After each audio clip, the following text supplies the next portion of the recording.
Selamat sore Ustadz Latif. Waalaikumsalam warahmatullahi wabarakatuh. Ustadz, bagaimana dari sudut pandang agama Ustadz melihatnya sholat Jumat ini sudah pekan ketiga kita sudah tidak menjalaninya Ustadz? Ini Bang, perintah sholat Jumat itu jelas dalam surah Al-Jum'ah ayat 9. Itu secara global dikatakan wajib mendirikan apabila sudah tiba saat sholat Jumat, panggilan azan, wajib untuk mendirikannya. Nah, kemudian didukung oleh hadis yang mengatakan Rasulullah SAW bersabda, siapa yang meninggalkan, ini teks Indonesianya ya, siapa yang meninggalkan sholat Jumat sebanyak 3 kali dengan meremehkannya, catatannya garis besar, stabilo cetak miring, meremehkannya, bahasa Arabnya tahawunan, ya, di situ ada kata meremehkannya, maka ancamannya Allah menutup hati. Nah, sampai di sini ulama-ulama tafsir hadis memaknai 2 hal. Pertama, ditinggalkan secara berturut-turut.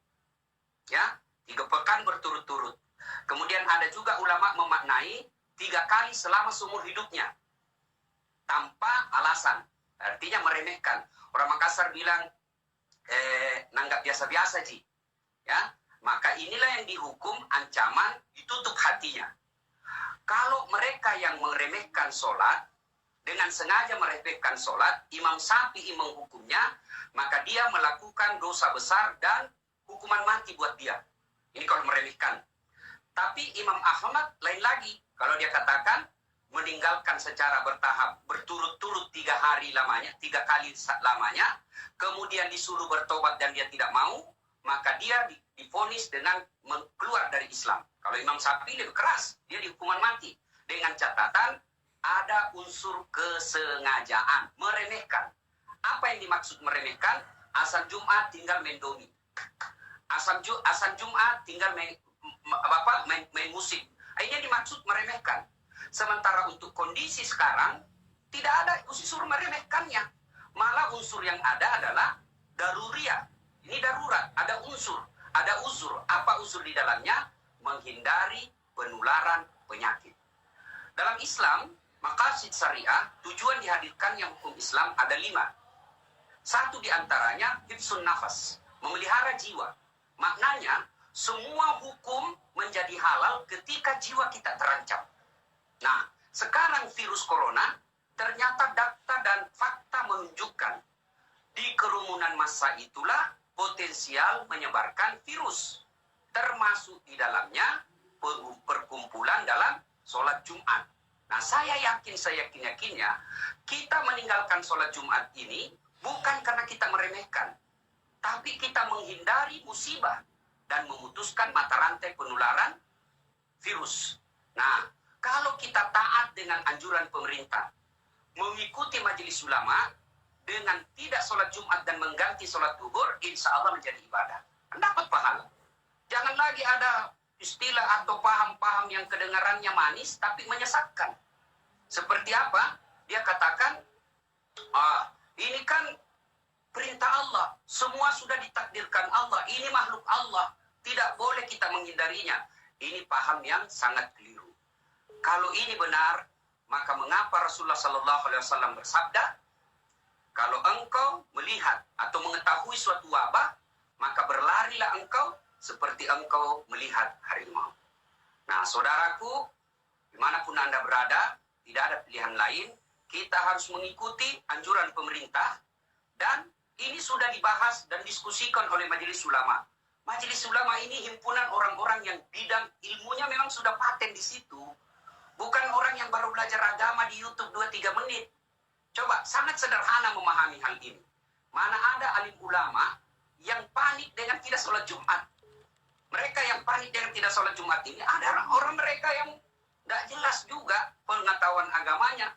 Lalu menyebarkanlah berita-berita di medsos yang mereka sendiri tidak memahami. Ingat, ketika kita belajar hadis, ada ilmu yang harus kita pahami juga, dan tidak boleh jauh dari ilmu hadis ini adalah asbabul wurud.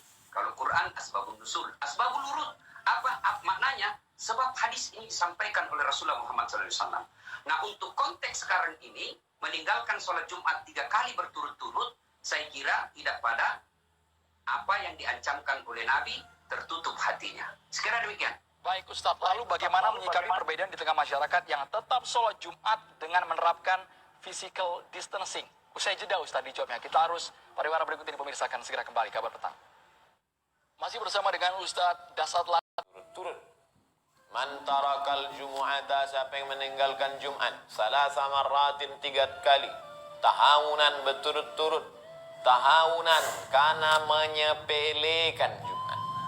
Kok nggak sholat Jumat? Alah, khotibnya baca koran. Kok nggak sholat Jumat? Aku ngantuk kali, lah sholat zuhur aja. Siapa yang meninggalkan sholat Jumat 3 kali berturut-turut karena menyepelekan sholat Jumat, taba'allahu ala qalbi, dikunci Allah hatinya. Taba'an, surat setelah masuk ke dalam amplop, lalu kemudian ditabak, dikunci, tak masuk lagi. Begitulah orang yang meninggalkan sholat Jumat.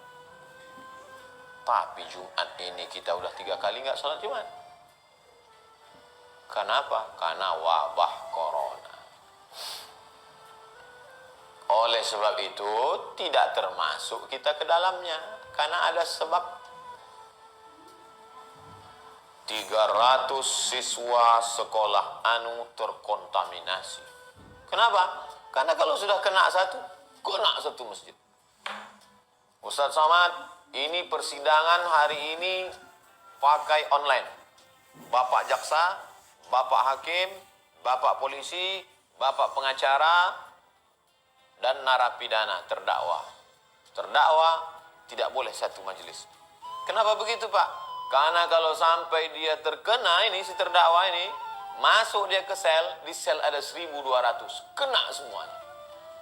Darul mafasid muqaddam ala jalbil masalih. Siapa yang menjamin bahwa sekarang ini steril? Kecuali ada alatnya. Ada alatnya macam kacamata detektor. Siapa yang punya corona, nampak merah. Nampak merah sana, hijau, masuk. Kalau itu bisa dipasang di pintu masjid. Semua yang masuk masjid ini steril. Laksanakan sholat Jumat. Bisa. Ada alatnya sekarang? Tak ada. Maka tak jadi sholat Jumat. Firra minal majzum. Larilah engkau dari orang yang terkontaminasi kena penyakit menular ini. Firaraka minal asad. Sebagaimana kau lari dari singa. Corona ciptaan Allah. Saya pun ciptaan Allah. Oh, kalau gitu dibalik. Singa ciptaan Allah. Nah, ada pila singa. Tapi Ustaz mengatakan corona itu jundun min junudillah. Bukan kata saya. 7 ulama di dunia ini mengatakan dia jundun min junudillah. Berdasarkan hadis Nabi dari riwayat Aisyah. Ya ba'asuhullahu, wabah penyakit itu dikirim oleh Allah azaban, menjadi azab liman yasha, bagi siapa yang dikehendaki Allah.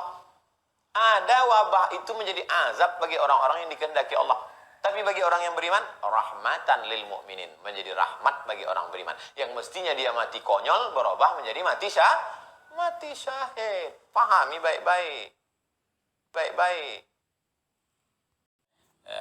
Adius, permisi Ustadz, saya mau tanya, kalau semisal enggak Jumatan 3 kali sudah dianggap kafir, lantas jika wabah corona ini sampai 1 bulan, berarti kita sudah tidak Jumatan 4 kali. Nah itu gimana ya Ustadz? Baik, bagus pertanyaannya. Memang ada keterangan dalam satu hadis yang diriwayatkan salah satunya oleh Imam Abu Daud. Nomor hadis 1052, rawinya Abi Al-Ja'i. Ya, dari Rasulullah SAW, beliau pernah bersabda, bima makna man taraka thalatha juma'in tahawunan alaihi. Nah, tolong digaris bawahi kalimat tahawunan alaihi. Ya, taba'allahu ala qalbi. Siapa yang sengaja meninggalkan Jumat sebanyak 3 kali, karena meremehkan itu, tahawunan alih itu menganggap ringan, remeh. Nah, jadi kasusnya sengaja meninggalkan Jumat. Bukan karena ada sebab tertentu, yang secara syariat dia boleh mengganti Jumat dengan zuhur.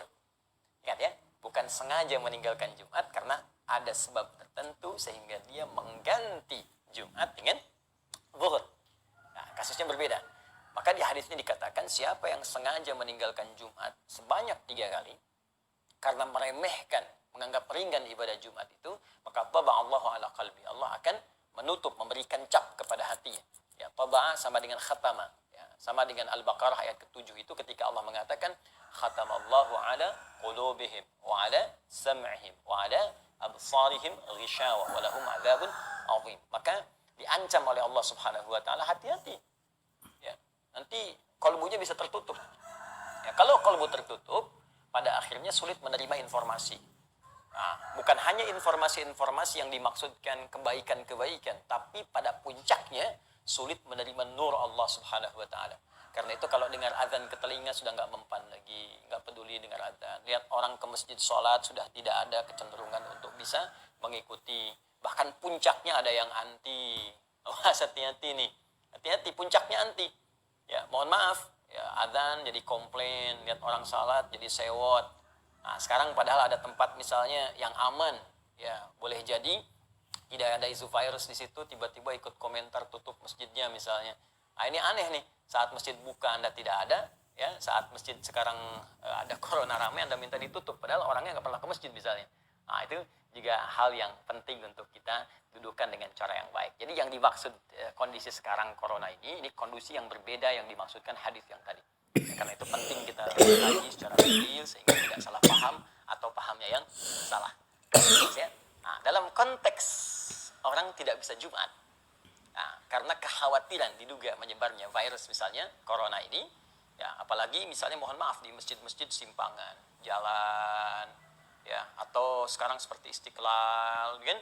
Atau masjid-masjid yang di pinggir jalan yang kita nggak tahu siapa jamaahnya, mungkin dia membawa virus dan sebagainya, maka ada kebijakan di masjid tersebut tidak diselenggarakan salat Jumat dan jamaah kemudian diperkenankan mengganti dengan salat zuhur. Bahkan telah keluar fatwa MUI terkait dengan persoalan ini. Maka di sini pernah saya sampaikan berlaku hadis Nabi. Ya, idza maridal 'abdu aw safar kutiba lahu mithla ma kana 'alaihi muqim. Kalau seorang hamba punya uzur, bahkan uzurnya pun ya bisa sakit, bisa karena penyakit tertentu, bahkan kalaupun nggak ada penyakit, safar kata Nabi itu, safar perjalanan jauh, ya karena ada masyakkah kesulitan tertentu. Jadi ilat perjalanan itu, sebab perjalanan itu bisa karena panjangnya jadi lelah, atau bisa karena kedua masyakkah kesulitan dalam perjalanan itu yang menyebabkan ia tidak mampu mengerjakan rutinitasnya. Dia nggak bisa Jumat, kemudian dia kerjakan zuhur. Bahkan dalam waktu bukan Jumat pun dia berangkat. Misal saya ingin katakan saya tinggal di Bekasi ini, ya kemudian saya akan ke Bandung, macetnya luar biasa, macet. Saya sampai di kilometer 57, saya singgah di situ. Situasi macet luar biasa, mungkin sampai ke Bandung maghrib gitu kan, sehingga tidak mendapati asar di tempatnya atau di jalannya. Maka saya jamak qashar. Ya, saya gabungkan zuhur dengan asar, saya persingkat jadi 2. Itu dalam situasi jamak qashar pun kata Nabi, Anda mendapatkan pahala sempurna seperti Anda biasa kerjakan sebelumnya dalam rutin. Jadi kalau Anda biasa ke masjid, dapat pahala ke masjid. Ya, dapat pahala komplit. Bahkan kalau Jumat pun Anda nggak Jumatan, Anda kerjakan zuhur, pahalanya dapat senilai Jumat. Itu hadis. Nah, jadi ini pentingnya kita mengaji sehingga bisa menempatkan sesuatu sesuai dengan tempatnya. Jadi jangan sampai ada pembicaraan begini misal, lebih baik saya berjuang ke masjid, kalau meninggal pun sedang syahid di masjid. Anda nggak bisa pastikan meninggal di mana. Ada poin. Hati-hati, kita nggak bisa pastikan. Jangan-jangan nanti Anda ke masjid meninggalnya di rumah. Dan ke rumah bawa virus misalnya. Virusnya menyebar pada keluarga, pada anak, pada istri. Ini lebih bahaya lagi. Jadi carrier Anda membawa nih. Jadi agen pembawa virus kepada yang lain. Nah ini penting difikirkan di dalam konteks ini. Dan Nabi telah memberikan solusi. Ya, Nabi telah memberikan solusi tentang persoalan yang dimaksudkan. Wallahu ta'ala a'lam bis-shawab.